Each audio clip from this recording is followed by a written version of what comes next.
સુરતની રાંદેર પોલીસે મોપેડ પર હાઇબ્રિડ ગાંજાનું વેચાણ કરતા એક ઇસમની ધરપકડ કરી છે। 6.5 લાખથી વધુનો ગાંજો આરોપી પાસેથી પકડાયો છે।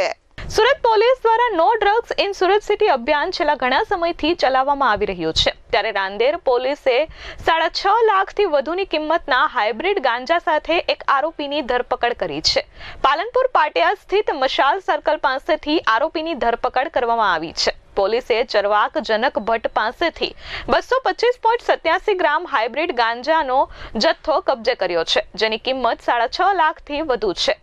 આરોપી મોપેડ પર હાઇબ્રિડ ગાંજાનું વેચાણ કરતો હતો। હાલ પોલીસે આરોપી આ ગાંજાનો જથ્થો ક્યાંથી લાવ્યો હતો અને કોણ તેના ગ્રાહકો હતા તે દિશામાં તપાસના ચક્રો ગતિમાન કર્યા છે।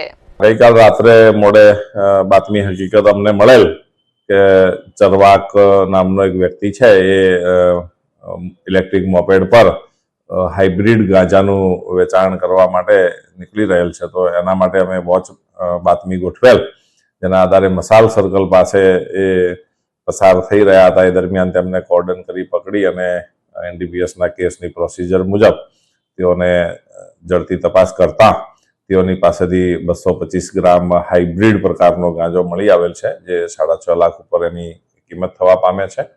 અને કોઈ નિહિલ નામના વ્યક્તિ તેઓને આ હાઇબ્રિડ ગાંજો વેચેલ છે અને તેઓને કાયદેસર કરી ધરપકડ કરવામાં આવેલ છે અને નામદાર કોર્ટમાં રજૂ કરી અને 1 દિવસના વધુ ફર્ધર પોલીસ કસ્ટડી આપવામાં આવેલ છે। હાલ સુધીમાં તો જણાઈ આવેલ નથી, છતાં પણ એનું તપાસ ચાલુ છે।